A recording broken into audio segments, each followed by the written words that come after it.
Bienvenidos, muy buenos días. Yo soy Anderson Boscan desde el Sweden Coffee en la Plaza Foch. Hoy es martes 3 de julio y yo me estoy muriendo un poco menos que ayer, así que creo que sí llegará el fin de la semana. Revisamos los hechos en caliente.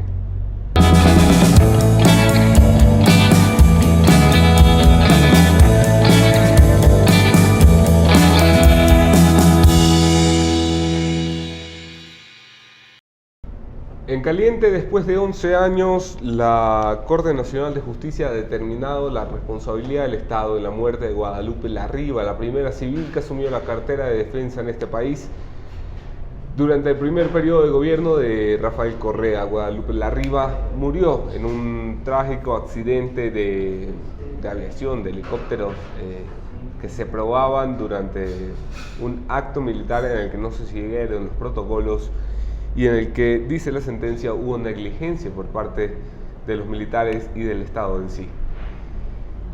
En cuerda separada, Rafael Correa, como se los anunciaba ayer temprano por la mañana, decidió que él sigue viviendo en el país de la regalada gana y entonces se presentó en lugar de la Corte Nacional de Justicia ante el Consulado de Bélgica que dirige su exsecretaria. El señor Correa había sido llamado a presentarse periódicamente ante la máxima autoridad de justicia de este país, obligado así a abandonar su residencia en Bélgica, en el ático, y bueno, ha decidido que no, que para él la ley debe aplicarse de forma distinta, así que hoy la jueza Daniela Camacho deberá decidir si esto es meritorio o no de una orden de prisión preventiva al haber irrespetado las condiciones de las medidas cautelares que pesaban en su contra.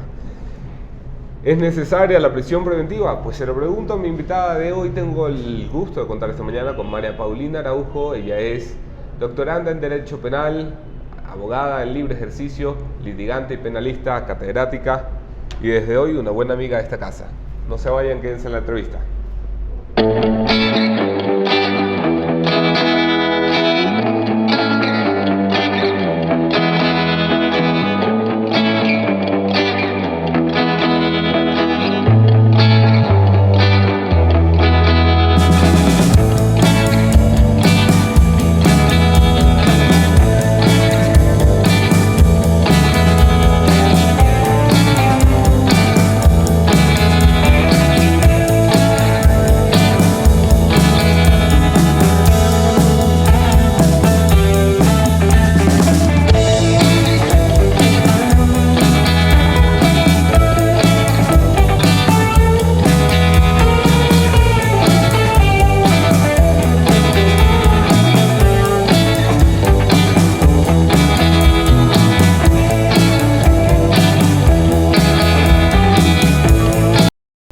Gracias a quienes se quedan en la entrevista, gracias a quienes se conectan a la señal de la posta, gracias a Hyundai, patrocinador oficial del Mundial y de este espacio, y por supuesto a Sweden Coffee, que nos permite seguir con el periodismo libre e independiente. Yo soy Anderson Boscan en todas las redes. María Paulina, bienvenida. Muchísimas gracias por la invitación. Un saludo a todos quienes nos siguen esta mañana. Vamos por el principio.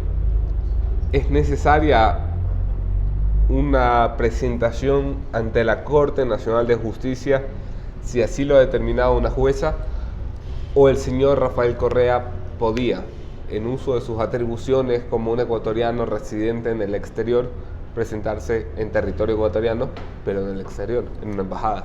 A ver, aquí para contestar esto tenemos que dividir en varios momentos.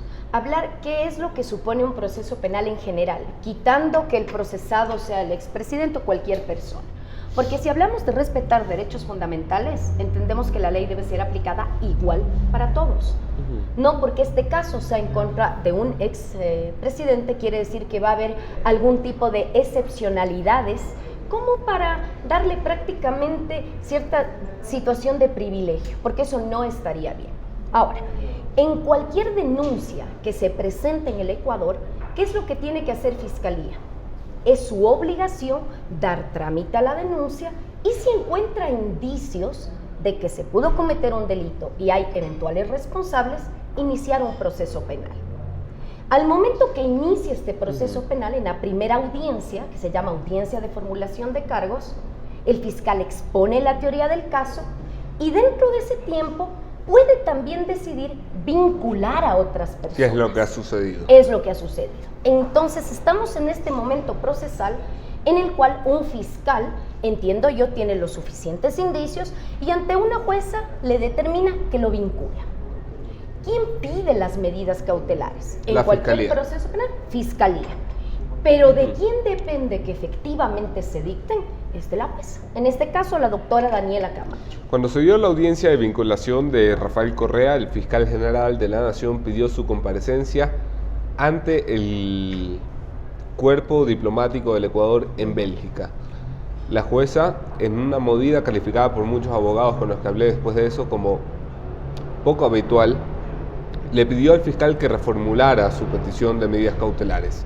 El fiscal se mantuvo en la petición del brazalete y la presentación ante el cuerpo diplomático del Ecuador. Antes de ir a lo que estamos, ¿le parece idónea la petición del fiscal en ese momento? No creo que sea idónea ni antes, ni ahora, ni después. ¿Por qué? Si yo me ciño a la finalidad de lo que son las medidas cautelares, y entiendo que esto no se necesita ni siquiera ser abogado, sino por simple lógica, ¿por qué se entiende que una autoridad pide y otra dicta? En el caso de las medidas cautelares personales, porque lo que quiere es que ese procesado se vincule al proceso. Esto se llama inmediación. Y para vincularse al proceso, se comprende que el proceso se está llevando en la ciudad de Quito. Se entiende que el presunto delito y la presunta responsabilidad que se está ya caminando en esta investigación es aquí.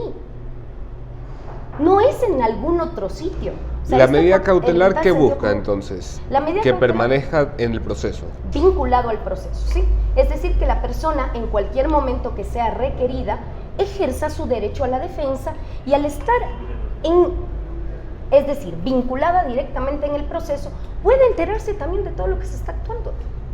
La jueza Daniela Camacho, al escuchar nuevamente la petición fiscal, le dice, ok, no le voy a dar el brazalete, le voy a dar la presentación periódica, pero como la ley dice que yo determino dónde, entonces yo determino que sea aquí, en este Exactamente. edificio, en la Corte Nacional de Justicia, en Quito. Perfecto.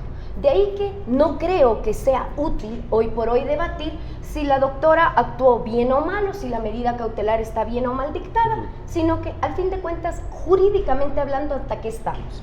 Una orden de autoridad competente que determinó que el procesado tenga que presentarse cada 15 días en la secretaría en donde se lleva la causa. Rafael Correa tiene su domicilio en Bélgica. ¿No le parece un atropello sus derechos obligarlo a abandonar su país de residencia para venir al Ecuador a enfrentar un proceso? A ver, la situación de que esté enfrentando un proceso penal no es que solo él está enfrentando el proceso penal. Cualquier persona contra la cual ha habido una denuncia o de oficio Fiscalía ha investigado una conducta presuntamente delictiva, si es que hay indicios, tiene que vincularse a un proceso. Insisto, aquí hay tal cantidad de denuncias que se presentan en el Ecuador y que este procedimiento penal se aplica, que no por eso quiere decir que hay una persecución ad hoc en contra de alguien. Entonces, si es que la jueza, y al fin de cuentas, si queremos saber si estuvo bien o no pedida una medida cautelar en ese sentido, tendríamos que pedirle explicaciones al fiscal y a la jueza. O sea, no creo que en calidad de abogados nosotros podamos entrar a calificar lo que al fin de cuentas le compete a las autoridades públicas. Pero en esta situación creo que la jueza también tiene claro que el expresidente vive en Bélgica actualmente. Sin embargo, también ella lo tiene claro que el proceso se lleva en Quito. Pero ojo, Y que el señor tiene domicilio legal en Quito. Independientemente de donde uno tenga el domicilio legal, querido Anderson, el derecho penal es territorial. También puede haber mucha gente que delinque en el Ecuador, que delinquió en el Ecuador y estuvo de paso. Haga de cuenta que estuvo de vacaciones y que tiene su residencia en otro sitio. ¿Usted cree que un juez o un fiscal le va a decir, perfecto, sí, claro, preséntense en tal oficina, en tal sitio? Le van a decir, lo siento mucho, señor, usted tiene que presentarse acá cada 15 días, usted verá cómo lo hace. Porque se entiende que esa es la igualdad de la ley. Porque no puede hacer distinciones por nacionalidad, por estado civil. Está prohibida la discriminación en todo sentido.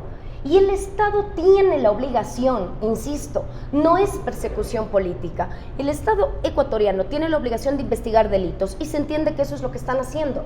Yo confío en que lo que está haciendo el señor fiscal general y las decisiones de los jueces están apegados a derecho. Entendemos, confiamos en eso. Llegados a este momento, María Paulina, en el que Rafael Correa dice, bueno, a lo mejor para mí la ley es distinta. Yo me voy a presentar ante el consulado donde está mi exsecretaria para dar fe mediante escrito de que estoy cumpliendo con lo dispuesto por la señora jueza de la Corte Nacional de Justicia. ¿En qué cae? ¿En qué momento jurídico nos encontramos? ¿En qué figura está Rafael Correa? ¿Él es hoy qué? ¿Un prófugo, un hombre en desacato, un tipo qué? Es un procesado que ha incumplido con una medida cautelar no privativa de libertad. Okay. Yo no hablaría de prófugos, ni mucho menos, porque verá que el proceso penal recién está iniciando. Todavía ni siquiera contamos con una acusación de un fiscal. ¿Qué decir? Mucho menos no tenemos un llamamiento a juicio. Y todavía estamos lejos de que se lleve la audiencia de juicio como tal, donde recién saldrá una sentencia de primera instancia. Entonces, lo que yo sí tengo claro es que hubo una orden de autoridad competente que determinó que se presente cada 15 días en la Corte Nacional. Si la orden se incumple, ¿qué pasa? A mi criterio se aplica el 542 del Código Orgánico Integral Penal, que ¿qué supone? Que el fiscal le tiene que decir, señora jueza, proceda a dictar la orden de prisión preventiva. A mi criterio significa que existen otros criterios.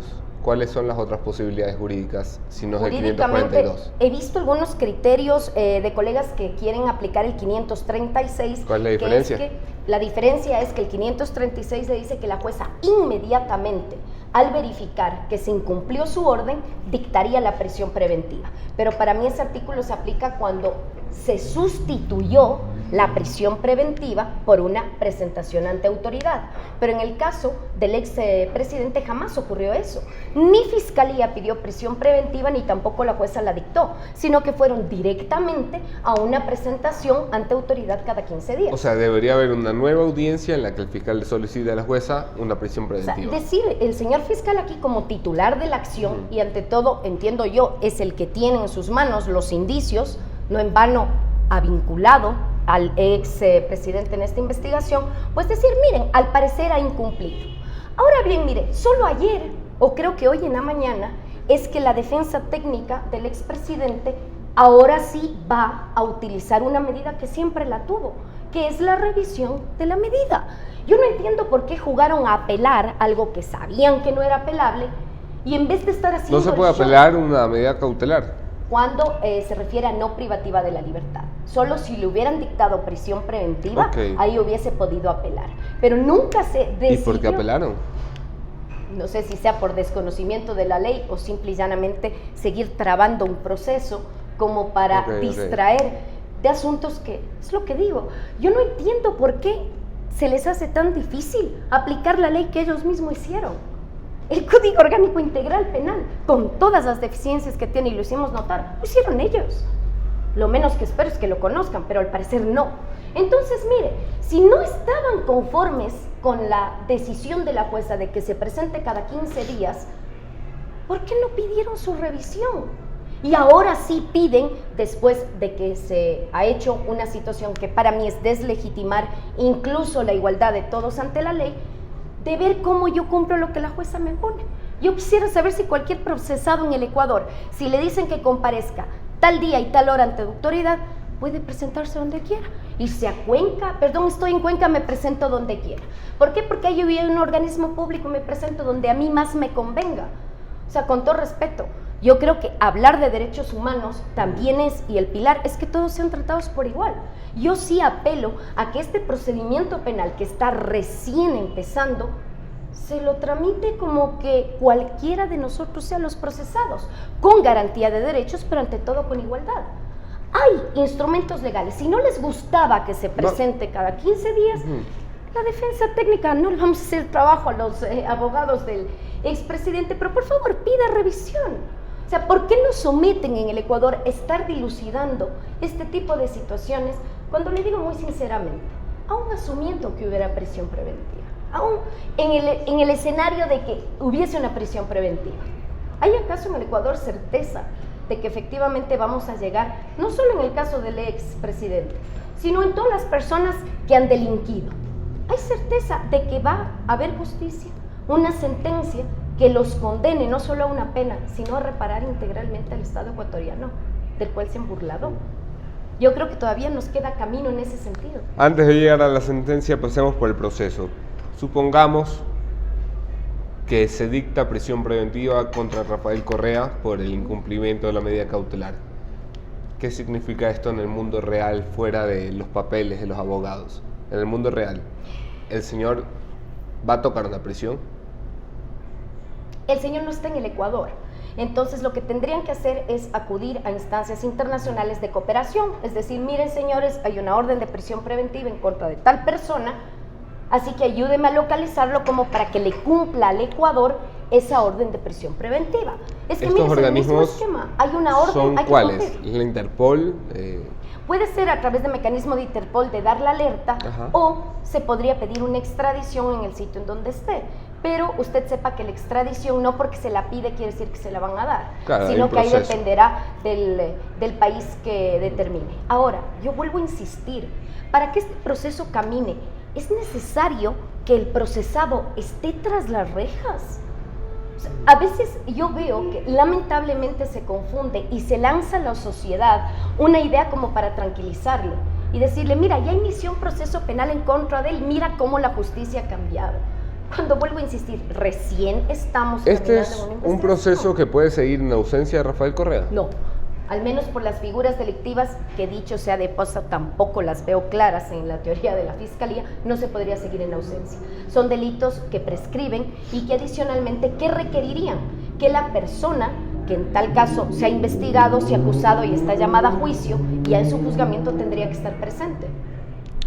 Si Rafael Correa busca la forma de no llegar al Ecuador, el proceso quedará ahí durmiendo unos cuantos años hasta que prescriba la causa Prescriba, exactamente. y luego podrá venir tranquilamente al país. ¿Y qué nos ha servido en el Ecuador? Pelear porque no se debía presentar aquí, debía acá. O sea, ya le digo, a veces nos quedamos en discusiones inútiles cuando yo no sé si es que este caso llegue realmente a un fin en el que determinen que los verdaderos responsables de un uso abusivo del Estado ha comparecido. Porque mire usted, que sí nos quedaría claro de este caso en el Ecuador, que se utilizaron incluso recursos públicos para cometer un delinquir. crimen, claro. Y qué curioso, ahí yo no veo una agenciosidad que se esperaría de Fiscalía también para determinar un delito de peculado. Ni de Contraloría. Que ese también, ese nos daría más seguridad si en tal caso la gente sigue insistiendo en el camino punitivo, porque ese es imprescriptible. Sin embargo, les digo, hay otros casos de mucha gente, de los que no tienen nombre, de los que no tienen accesos a medios, que están durmiendo eternas memorias, porque ahora las autoridades están ocupadas en el caso del expresidente. Y se lo digo, y con mucho dolor, quienes litigamos vemos que ahora todo el contingente está en los casos de público conocimiento, y las demás personas no merecen justicia, y los demás delitos y las demás persecuciones, ¿acaso no tienen que salir a la luz? Por eso le digo, yo asumo que en este caso el fiscal debe tener una teoría lo suficientemente sólida, porque es a él al que le compete tener ese argumento. ¿Cómo le explica usted al país que 10 meses después de que Jorge Glass sea sentenciado a prisión por asociación ilícita, la más barata de las penas que se pudo sacar, no se haya avanzado en ninguna otra investigación de las 20 que nos prometió la Fiscalía? ¿Cómo le explico yo al país? Le explico con lo que hablamos fuera de cámaras con usted. En el Ecuador nos estamos acostumbrando, y me preocupa que eso se vuelva costumbre, a que le lancen una idea de una justicia que ha caminado, pero solo con piola. Porque bien saben que un proceso penal no es tan rápido. Usted tiene una sentencia que luego puede ser impugnada y luego tiene otro recurso que es el de casación. Entonces, claro, tranquilizaron a la sociedad, que al fin de cuentas lo que quiere es que le rindan cuentas de cómo ejercieron el poder, solo con una pastillita que genere noticia, y como mucha gente piensa, ya la cárcel supone estar purgando una pena, pero señores, al fin de cuentas se abusaron de la confianza, de los recursos, del poder que se les dio. Lo que se quiere no solo es que estén privados de la libertad, sino que respondan, que adicionalmente el Estado me garantice que esto no va a volver a ocurrir, ¿no? Que reparen al Estado. La reparación o la recuperación de los dineros que nos robaron. es uno de los temas de discusión, y en este mismo set, cuando Carlos Vaca Mancheno era fiscal general de la Nación, le pregunté si era posible recuperar los dineros y me dijo: no es posible, no tenemos herramientas para hacerlo. ¿Usted discrepa por lo que veo? Sí, totalmente discrepo, porque mire, así como hay las medidas personales de las que hemos discutido esta mañana, de presentación ante autoridad o prisión preventiva, también hay medidas reales que se puede adoptar, como una vez que inicia un procedimiento, congelar cuentas, prohibición de enajenar bienes. Solo que también en este país, y mire usted cómo se verifica la teoría, que no es más que una justicia simbólica que no nos va a dar resultados, porque inician los procedimientos pero no les tocan los bienes, cuando las herramientas jurídicas hay. Pero se les puede tocar los bienes a ellos, no sus testaferros. Quiero decir, Jorge Glass tenía $2.000 en la cuentita. Pero por Dios, si tenemos en cuenta que por lo general este tipo de delincuencia que nace de corrupción y se convierte en una delincuencia económica, utilizan testaferros, el testaferrismo es delito. ¿Qué tiene que hacer Fiscalía? Seguir investigando todos los delitos que se derivan de la conducta. Pero que una Fiscalía haya determinado que va a ser muy difícil recuperar, bueno, entonces, ya teníamos claro en manos de quién estábamos en el tema tan delicado que es la obligación de investigar delitos, que se lo sancione. Y obviamente, insisto, yo no hice el Código Orgánico Integral Penal, lo hicieron ellos. Se determina que en el ámbito penal es obligatorio también determinar la cantidad de reparación integral, y para eso bien podían tomar medidas cautelares, pero en el Ecuador usted ve, hay personas que debían responder a la justicia y, oh curioso, se enteraron cuando todo se iba a activar y están fuera del país. Quién sabe si tal vez no solo es el que se fue al matrimonio del sobrino, claro, sino aquel que dijo que iba a vivir una vida familiar y se fue al país de su esposa, cuando de vida familiar lo único que vemos son entrevistas que ante todo le duelen al Ecuador, porque quien en un momento dijo defenderlo, ahora internacionalmente está haciendo quedar mal un país en el cual nos duele, ¿no?, esa imagen que nos está dando. Y ante todo, ahora cuando se ha activado un proceso penal, que a usted y a mí nos puede pasar, que nos denuncien, nosotros nos defenderemos, pero ahora, si es que no hay caminos firmes de nuestra justicia, me temo que el procesado va a victimizarse, y a través de una victimización que le gusta también manipular nuevamente lo que se hace. De ahí lo importante de plantear buenas teorías del caso que luego no nos resulten un boomerang. Importantísimo. Hablamos de tiempos de transición en el Ejecutivo, pero también en la función judicial. Hay un Consejo de la Judicatura de Transición que comenzó su gestión con un disparo en el pie, nombrando fiscales impresentables que tuvieron que revocar antes de una semana. La tarea del Consejo de la Judicatura de Transición es sin duda una de las más importantes dentro de la transición a la que el Ecuador se ha encaminado, en una transición democrática. ¿Por dónde debe comenzar esa transición en el Consejo de la Judicatura? A ver, primero, hablar de una generalización de que la justicia estaba podrida, de que todo el mundo respondía al poder, es injusto. ¿Por qué? Porque sí hay jueces y fiscales, que es gente que tiene convocación de servicio, que podrán ser la excepción a la regla general, pero sí hay funcionarios que día a día se capacitan y entregan un buen trabajo. Sí, pero también es cierto que el sistema de justicia se acostumbró a funcionar con peaje, que para sacar las copias había que dar tanto, que para iniciar el proceso había que dar tanto, que no para colar el sorteo había que dar tanto. Porque sí le puedo decir. Pero entiendo que en todas partes habrá funcionarios honestos. Los hay, y por eso es que el desafío que tiene el Consejo de la Judicatura es no incurrir en el primer error que lo hicieron. En base a tabulaciones y evaluaciones anteriores, que fue justamente las que se cuestionó, proceder a otra transición hasta nombrar las autoridades definitivas. ¿Y qué pasó? Está bien que hayan reveído, pero yo sí apelo primero a que tengan claro que así sea un día que usted le encargue a una persona labor de funcionario público, usted debe estar ante una persona impoluta, que tenga conocimientos, que tenga vocación de servicios y que sepa enfrentar muy bien los dilemas éticos, que sepa decidir en este camino qué debo hacer a favor de la causa pública y no a favor de intereses políticos, el gobierno de turno o a favor de una sola persona. Ese es el reto que tiene el Consejo de la Judicatura. Si es que le dicen, no, es que vamos a volver a repetir los concursos con el mismo esquema anterior, discúlpeme, esto no será más que un cambio de nombre y un cambio de una visión de ahora a quién rinde cuentas. Yo conozco a alguno de los vocales que está integrando el Consejo de la Judicatura Transitoria. ¿Le inspira confianza? Especialmente uno, porque lo he visto litigar en el campo más duro, que es el penal, donde usted más gente correcta, honesta, franca y ética necesita, y las defensas han sido de gente coherente. Entonces, ¿qué se espera? Juan Pablo Albán, sí, es un defensor de los derechos humanos, que ya le digo, uno como abogado litigante puede saber muy bien cómo litigan los colegas, o sea, claramente. ¿Cómo es la manera de acceder a la justicia? Si son respetuosos o no de las leyes, o lo único que hacen son protagonismos según la veleta que les pongan, según el vaivén de ciertos intereses. Entonces, ¿qué reto tiene?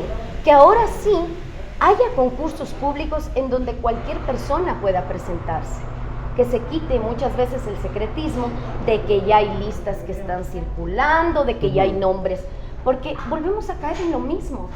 De ahí que no sé si usted me lograría comprender.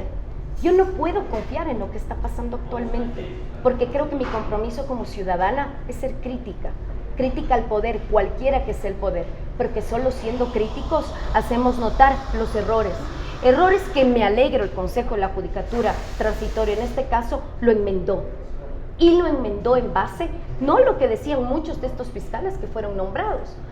Un fiscal Benítez que decía, en 17 años de mi carrera no he tenido ni una queja, pero si usted lee cómo él ha actuado, solo en el caso 30S en la irrupción del canal Ecuador TV, no necesito ser abogado para ver que como él actuó, rompe todo el Estado de Derecho y el mínimo conocimiento de derecho penal, porque él acusó un delito inexistente.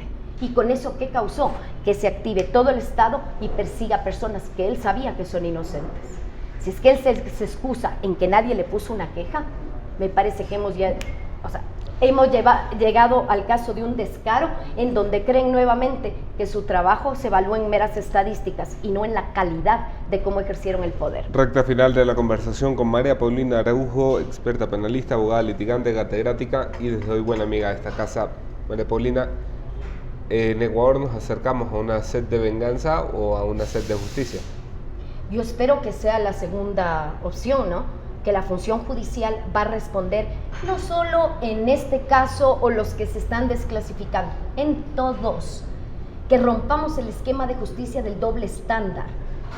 Privilegios para quienes tuvieron o tienen poder y la ley dura, los jueces que están resolviendo todos los días para el de Poncho, para el que no tiene voz, para el que tiene que agachar la cabeza. Eso tenemos que romper. Pero eso ¿cómo lo logramos? Siendo críticos, exigiendo que no haya prerrogativas para nadie, pero también como sociedad, no solo centrarnos en el caso del momento, porque puede ser que el caso del momento, ese sí, podría ser usado como una pantalla de lo verdaderamente importante. Qué gusto, María Paulina. Querido Anderson, qué gusto gracias conocer a mujeres brillantes que se pongan tan bien, sobre todo en un día especial para las mujeres brillantes. Ayer se ha colgado el cuadro de Rosalía Arteaga, reconociendo 21 años más tarde de lo debido su condición de primera presidenta de la nación.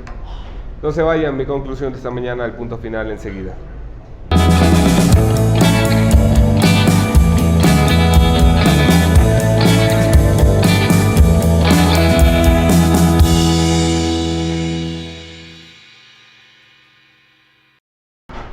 Ni abogado ni jurista, simplemente republicano y demócrata. El principio básico de la democracia y la promesa que nos han entregado a quienes creemos fielmente en ella es que todos seremos iguales ante la ley, que nadie vale más que nadie. De tal forma, las condiciones a las que nos ha sometido el correísmo es a una clase privilegiada, que no debe responder en los mismos términos y condiciones que sus pares, los que no están en el poder. El caso de Rafael Correa, en este caso juzgado por el delito de secuestro contra Fernando Balda, debe responder como un ejemplo o un momento ejemplificador para llevar a todos los ciudadanos en condiciones de igualdad ante la ley, para que nadie